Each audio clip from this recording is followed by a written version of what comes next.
Hello everyone, welcome. My name is Paul Tilley and welcome to our economic discussion on long run costs. Last week we looked at this short-term planning for a business, okay? Businesses are trying to operate at their lowest average total cost. That means they can make the most money. So all businesses will try to do that. The thing is that in the short term, you can't change too much. So operating at the lowest total cost is really just a function of adjusting your labor, which is the easiest thing to adjust in the short term. And we see a lot of companies right now, particularly in this COVID situation, they're having a hard time because they cannot adjust their cost structure easily. So as a result, their total costs are very high and their revenue is very low. Now, the reality is that firms are long-lived, and we've seen that in accounting, we've seen it in marketing, and right through a business program. The firm is just not something that is here today and gone tomorrow. It's a long-lived operation. So as a result, firms really must think about the long term. Even though they operate in the short term, they got to think about the long term. So this particular unit we're looking at this morning is really where the firms are thinking about that long term. So we're going to look at in this term the difference really between the short and long run that I just described. And we're going to figure out what happens to a firm's output as it increases its inputs. Concept really, this chapter is really broken into three distinct components. The operational point in a firm where it tries to ramp up its production. Okay, that's what's called economies of scale. So it ramps up its production so that it can get its overall cost down. If you think it's producing more product, so its fixed costs are spread over a greater number of products. So as a result, it can get its costs down. So that's that first part. And then we move into the second part. And the second part of the chapter is really the second part of a firm's operational level. And that's where it's called constant returns to scale. That is where a firm is as efficient as it can be. The inputs and the outputs match. Basically, you are at that sweet spot where a firm will try to be at its lowest possible cost. And finally, the third part of the chapter and the third part of a firm's operation is dealing with increasing costs because of diseconomies of scale. And this happens when a firm gets too big and gets sloppy. And because it gets big and sloppy, it has very limited options in order to decrease its cost. It's just got so much weight, it's carrying so much weight, it's very difficult to change. So we're going to take a look at those three levels in here, and we're going to understand how big firms can enjoy some great advantages because of that. But on the other hand, if they get too big, that can cause some problems. We're also looking at this issue of bigness, and is bigness really all that good? Well, sometimes it's not. Small firms can work fine too. And this right sizing issue, we're going to look at what is a right sizing and how technology and some of the modern advances have changed the way we look at this whole concept. So we know that really, if we're thinking about economics is all about a study of choice. We've really focused on that from the very beginning. We have to make choices as a firm. We have to get bigger, get smaller, make more, make less, grow, shrink, all these things we have to do. So we make those choices really in order to maximize our benefit. For an individual, it's the maximum utility that we talked about in the first half of the course. And for a firm, it's maximum productivity, which leads to maximum product profitability. We want to be able to make as much as we can for as little input as possible, and we want to make the maximum profit on that. So when analyzing the economic circumstances of a firm, it's important to realize that firms operate in an ever-changing environment. And I tell you, the COVID situation is proof positive that we have a changing environmental situation. We have a lot of things coming at us that weren't there last year, and no one could predict it last year. The town, for example, is in its budget process right now. There's supposed to be something coming out on it. I'm waiting for it. But, that is something that we sit around the table and talk about is how can we determine a budget, which is a plan for 2021 in terms of our revenues and our expenditures, when we have no idea what's going to happen. It's crystal ball, right? And it's very difficult to do that. Although it's easier to look at a snapshot of a firm in order to determine its economic health, such as what a balance sheet does, the reality is that the firm is in continuous operation and changes. Now that we've developed an understanding how to analyze the economic health of a firm in the short run, we're going to take a more realistic analysis of the long run. So if we look at the long run versus the short run, well, first of all, we got land, labor, capital, and enterprise. So all of these things come into play in terms of what we call the factors of production. In the near term, they're all fixed. We can't really change them fast. Some are more easily changed than others, but as a general rule, we could say that land, labor, capital, and enterprise are pretty well fixed in the near term. As we move into the long run, however, every single one of those can change. The amount of land or resources that we have, the labor that we have, how much capital we have in terms of a firm as it grows, is probably going to grow, and our enterprise in terms of our entrepreneurial skills, that's going to change over time. So the long run is really a definition of the fact that all four of those can change. So that's what we're looking at. So firms operate in the short run, but in order to analyze the long run, what we do is we consider the long run as a whole bunch of short runs strung together. So you can think of it like looking at my socks. My wife knit me a pair of socks because I got cold feet, right? So I was looking at them last night and I was saying, my gosh, Evelyn, you got a good job knitting those. All of the knits, whatever you call that, pieces, components, parts, are all so even. And you could imagine that there's a knot here and a knot there and a knot there. And really the whole sock is a combination of knots. That's the way I look at it anyway. She didn't seem to agree with me, but the whole sock is a continuation of knots. So each individual knot makes up the entire sock. And it's the same thing with the long run. The long run is made up of each individual part. So there's a whole bunch of little short runs. So what we do in the long run is we really add together a whole bunch of little short runs. So a long run is just a compilation of a whole bunch of individual short runs. So in the short run, we saw that firms experience a decline in their marginal capacity. We saw that too many cooks in the kitchen. We really are working so hard, and all the other factors of production. We increase our labor, for example. Our labor goes up, and eventually production or productivity per extra unit of labor declines because the fact is there's just not enough room, or all the other factors aren't adjusting. So there's not enough room in the kitchen, or the shop floor is too small, or there's not enough machines, or these sorts of things. So in the long run, we don't have that happening because we can adjust all the factors. So to go back to the analogy of adding cooks in the kitchen, in the short run, too many cooks in the kitchen will eventually lead to an overall reduction in contribution. So in the short run, we got problems. In the long run, we can simply increase the size of the kitchen to accommodate more people. So, more cooks, more productivity. So the long run gets rid of that problem. But no matter what we're looking at, our overall goal is the same. In the short and long run, we want to be able to reduce our overall costs and increase productivity. When I say cutting costs, I don't mean reducing costs in the absolute sense. I mean in the relative sense, okay? Cutting costs per unit. We got to be able to get the cost. Our total cost will increase. Obviously, the more we make, the more our costs are going to go up. If we make one widget, it's going to cost us $1. If we make 10 widgets, it's going to cost us some amount greater than that. So costs are going to increase, but what we're talking about is relative cost, the cost per unit. The idea of cutting costs is really a cost per unit. So that's what we want to be able to do, okay? So, we can reduce our costs if the price of factor inputs decreases. If we can get the overall inputs down, like for example, if producing plastic and the price of oil goes down, obviously the cost of making that plastic goes down. Technological improvements, we've seen that.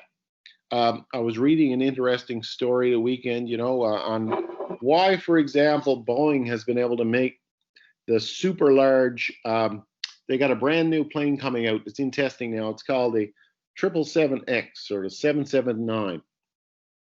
And it's a super efficient airplane. And the 737 is kind of overshadowed all the problems with 737. But 777 is coming out. And why is it such a good airplane, or why is it so feasible now? Because of technological improvements. They've been able to add a whole bunch of things. And one of those technological improvements is something called 3D printing. Some of you may have heard of 3D printing. So, we print, a normal printer prints in 2 dimensions, X and Y, in other words, up and down the page.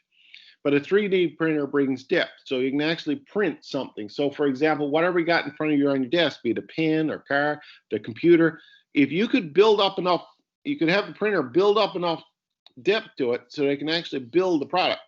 So one of the things that they're making these airplanes with is 3D printing to make metal parts out of titanium. And those things couldn't have been done before until we got this 3D printing. So that technological improvements allows for cost production. Mergers reduce the average fixed cost to a new firm. We see some of that too. We just saw last week, for example, or 2 weeks ago now, Husky Oil and Cenovus have joined together, 2 Canadian companies, and they've merged. And what implications that will have for the Newfoundland offshore, we're unsure of yet. But we can tell one thing, that there will be job losses because of it, because companies join together in order to get bigger so they can get better economies of scale. They can reduce the duplication of efforts. The way we look at this analysis here, in order to understand the concept of long-term and the effects of long-term, we're always, in this chapter, we're going to see this type of a setup, okay? And I just wanted to explain this type of a setup here first. What we got is you have to take this whole chapter, the analysis or the understanding and analysis in the chapter, from the point of view of you being a manager and looking at your plant size. So what we're going to do is increase our plant size. So let's say, for example, we got a plant, we'll call it plant number 1, okay? The average cost in plant number 1, which is the second column, is reflected there. And we look at the amount of output, we look at the number of output per day, 100 through 1,000, and we look at our plant 1, and that talks about our average cost. Now remember, our goal is to keep our average cost at lowest. So if we want to keep our average cost at lowest, you'll see plant 1, really our lowest cost, our lowest average cost is occurring when? At what level of production? Plant 1. Plant 1, yeah. At what level of production is plant 1 most efficient? I.e., when is our average cost in plant 1 lowest? At 200. Yeah. So plant 1, you can see that its costs range through $6 down to $5, up to $6, $8, and so on. You can see that the lowest average cost in plant 1 is $5, and that occurs at an output of 200, meaning that our plant really has an economic capacity of 200 units per day. Now, as a manager, you're saying to yourself, that's really not enough. I need to expand in order to grow my business, in order to be able to achieve the goals that we want to do. So let's go put an expansion onto our plant or build a new plant. We'll call it plant 2, okay? So if you go over to the next column, you'll see the average cost in plant 2. Now, plant 2 is a larger plant. And if we look at it, we've got to build it now. We've got that piece built on, or we've got that new building.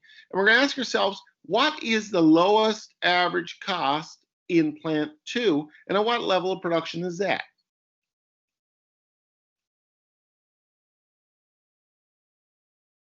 $5 at 400. Yeah. So if you look at average cost for plant 2, it goes from 7 to 6, 550 down to 5, and then back up to 550 and back up again. So again, the lowest cost occurs at a production level of 400, meaning it has double the economic capacity of plant number 1. And we can see the same thing if we were to expand our plant further and say, okay, look, we need to get our production up even higher. You look at plant 3, and you got the idea now. So you'll see that the lowest cost for plant 3 occurs at a unit of 600 per day, okay? And for plant 4, 800 per day.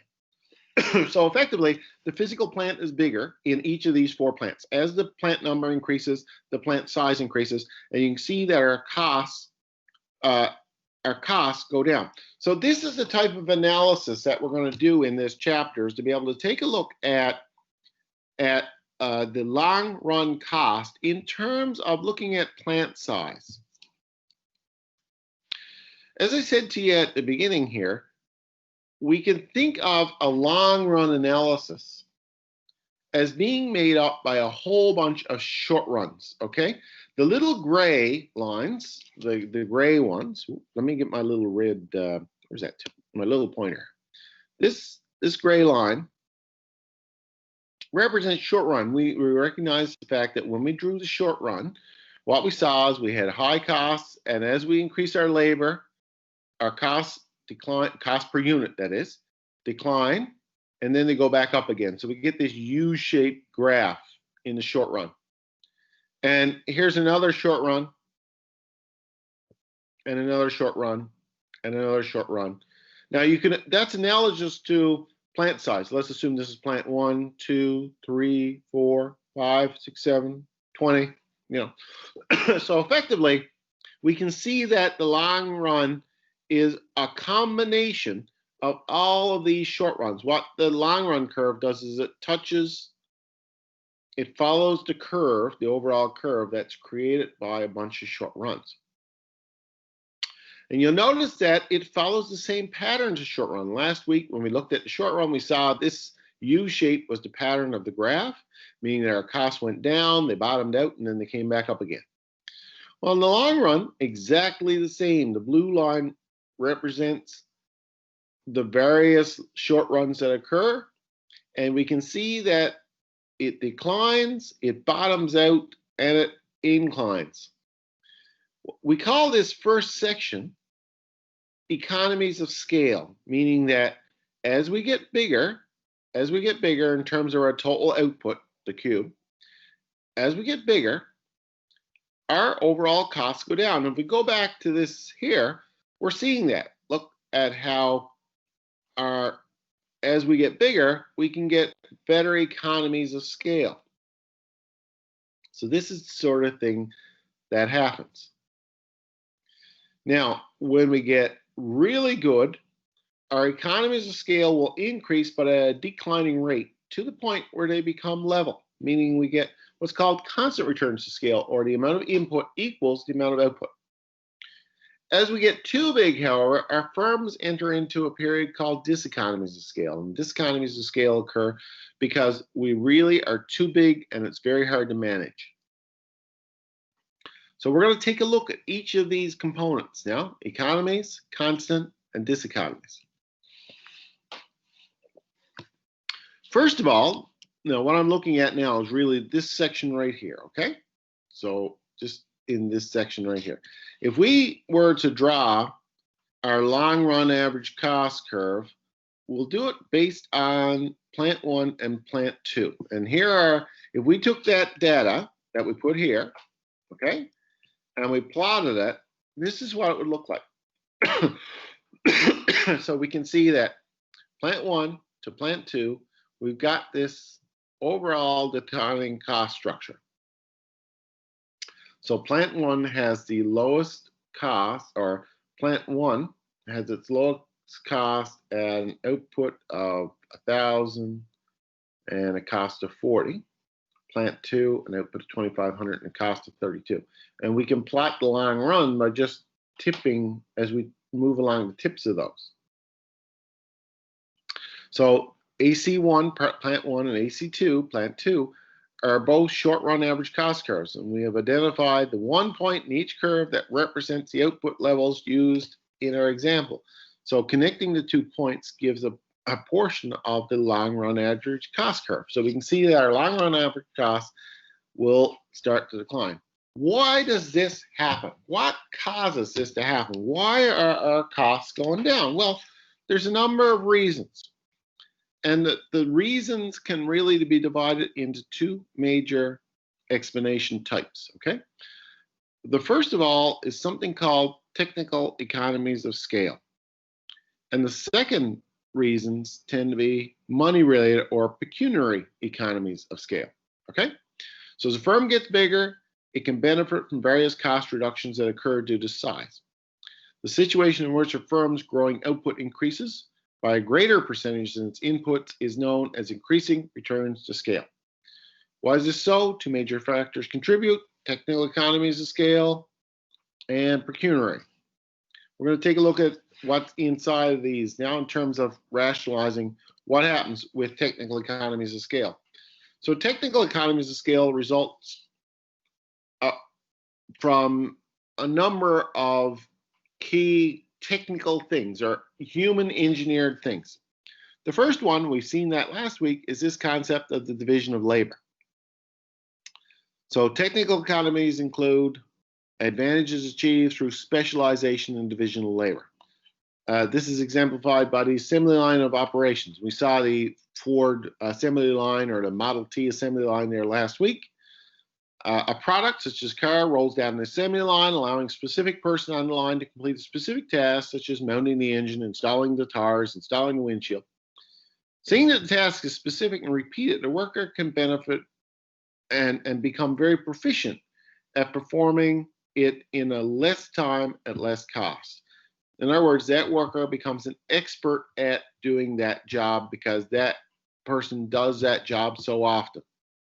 Okay, so the division of labor, and we saw the benefits of the division of labor last week, where the work can be cut by 2 people working together, 3 people working together, 4 people working together, and so on. So that's the first technical economy of scale rationale, is this division of labor. We also got something called management specialization. This is so true. If you think about a small firm, a small mom and pop shop, they don't really have any managers because the firm is not big enough. But our mom and pop that run that shop, financial experts, human resource experts, accounting experts, marketing experts, probably not. In fact, mom and pop do a little bit of everything, not too well. So they're jacks of all trades and really are not masters of anything. If we can get a firm that's big enough, or as a firm grows, it can hire specialists, marketing specialists, human resource specialists, accounting specialists, and so on. So what happens is specialization allows for the managers to do a better job at what they do at managing the business. And as a result, the business will become more efficient. So getting larger also means that a firm can employ professional managers to manage a greater workforce. This can increase efficiency and productivity. So that's the second technical economy of scale. The third economy of scale is machine specialization. And what we mean by there is that as a factory grows, or as you get a factory, you can create, or you will have enough work to allow you to buy a specific machine to do a specific task. Let's take, for example, a garage. A garage is so small that they do such a variety of work, small mom and pop garage. They do such a variety of work that they really are not doing enough business to invest in a tire alignment machine. A tire alignment machine probably costs $10,000. So they can't do tire alignments. Now, as they grow bigger and bigger and bigger, and more bays and larger garage, more staff, they can probably justify, because they're doing so much work and they have enough cars coming in with misalignment problems, they can probably justify buying a machine that does alignments. If you go to ADI, for example, ADI is big enough now that they got an alignment machine out there. But you got to do enough business in order to make that machine worth buying. So specialized machinery comes with size. The bigger the size, the more specialized machinery is that you can do. All you gotta do is look at a carpenter. You know, a carpenter tends to have a lot of specific tools for doing carpentry. Whereas Joe Sixpack, who is a weekend warrior carpenter, probably don't have that same selection of tools because they can't afford machine specialization. They don't do enough to warrant buying a chop saw, for example. So they just have a circular saw. And circular saw doesn't do as good a job, or it takes longer to set up than a chop saw. So as you get bigger, you can afford to buy specific machines. So these 3 primary reasons account for the technical economies of scale that drive down the overall cost structure of a business. So we can see that slope declining or going down, our costs going down because of technical. But there's also other economies of scale that are what we consider monetarily related, or pecuniary, they call them. And these are very common in larger firms. So for example, a larger firm, because the larger firm has professional managers and a professional staff and an established track record, the banks will look at them and say, we'll lend you money at a less costly rate than Joe Sixpack. So large firms have an ability to borrow cheaply. That cuts down their overall cost structure. So the bigger the firm, more established it is, the lower its cost of borrowing. Large firms can also buy in bulk. They're not buying one-ofs and two-ofs because they're all just a small operation. They're a big operation. They need lots and lots of stuff. So as a result, bulk buying is useful. Large firms, too, can also sell byproducts. I want to take you down to Sexton's Lumber, for example. Sexton's Lumber makes lots and lots of sawdust. They cut lots and lots of wood. They got huge piles of sawdust down there. Well, Sextons have about 8 trucks on the road that go between Musgrave Town and Grand Falls, and some even go as far as Corner Brook. Every single day, those trucks are on the road. What are they doing? Carrying the sawdust that comes as a byproduct of their operation down there to the hospital, to heat the hospital in Grand Falls, and to make paper over in Corner Brook. So selling the byproducts, next time you see a Sexton's truck on the highway, you think, that's a byproduct, and that's a pecuniary economy of scale that keeps their costs down because they can make money from what would normally be wasted. If they were too small, they wouldn't make enough to warrant shipping it out to Corner Brook. But where they're large enough, they're big enough to make enough to be able to fill up those 8 trucks and keep them rolling. The next thing that we see is, the last thing that we see is lower costs of advertising. Because they can buy more, they can buy bulk advertising. They can, advertise in the larger papers, even though the absolute cost might be higher, in advertising in a newspaper or magazine, the reach is much greater. So effectively, their overall cost of hitting an eyeball drops. So pecuniary relate to advertising costs as well. So you can see that this second economy of scale classification that we see here is very, very important for businesses related to money. The first one, the technical, is related to engineering. This one here is money. Any questions on that? No, not right now. Okay, so we're working our way through. I'm just going back to our line here. So that accounts for why economies of scale exist in the long run. We've got reduced costs related to technical and pecuniary costs. So as we get bigger, we can spread our fixed costs over a greater number of products and basically drive our cost structure down. Our cost structure will go down, down, down, down until it hits bottom. And bottom represents a period of time in which our cost structure is stable. This stable period is called the constant returns to scale, okay? And if we look at this period of constant return to scale, it's represented by the bottom here. What we see is here's our short run costs. And if we draw the line is pretty well flat. So constant return to scale, output increases at the exact same proportion as input increases. Okay, and this only occurs for a certain period of time, and companies don't want to go past this point. They want to operate at their lowest possible costs, and the lowest possible costs occur when they get constant returns to scale. But we know that is often fleeting for companies, because even though here in this particular thing I have here, this diagram, this constant returns to scale tends to be a very small window, meaning that there's only a certain level of operations that will give you that very small window of operations. If your operations continue to grow, what you're going to run into are some further increasing costs. This is known as diseconomies of scale. Diseconomies of scale occurs when firms really grow too big. Okay? And this happens particularly in times of economic slowdown like now. We see so many firms out there who have expanded, such as the airlines. They've expanded and expanded and expanded. Now they're carrying all this debt, and how are they going to pay for it? So Air Canada is in a real problem. Air Canada went bankrupt after 2001 because of this problem.